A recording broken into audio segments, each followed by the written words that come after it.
एक दिन हजरत मोहम्मद सल्लल्लाहु अलैहि वसल्लम जंगल के पास से गुजर रहे थे।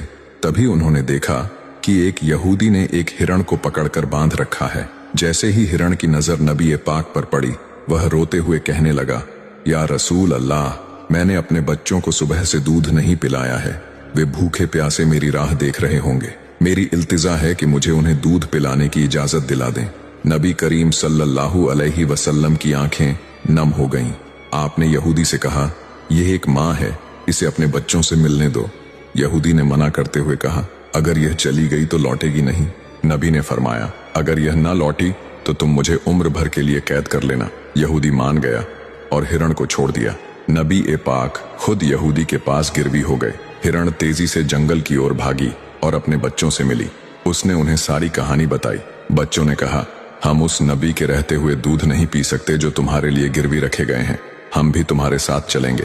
माँ हिरण अपने बच्चों को लेकर वापस लौट पड़ी। इधर यहूदी नबी को ताने मारने लगा कि हिरण कभी नहीं लौटेगी।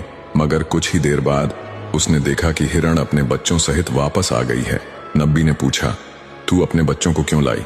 हिरण ने कहा, जब उन्होंने सुना कि आप मेरी वजह से कैद में हैं, तो उन्होंने दूध पीने से इनकार कर दिया और मेरे साथ चल पड़े। नबी करीम ने यहूदी से कहा, देखो, वह लौट आई है। मैं सिर्फ इंसानों का नहीं, पूरे कायनात का नबी हूँ। यहूदी ये सब देखकर बहुत प्रभावित हुआ और बोला, या रसूल अल्लाह, आप सच्चे नबी हैं, मुझे कलमा पढ़ाइए। उसने इस चमत्कार को देखकर इस्लाम कबूल कर लिया और मुसलमान बन गया।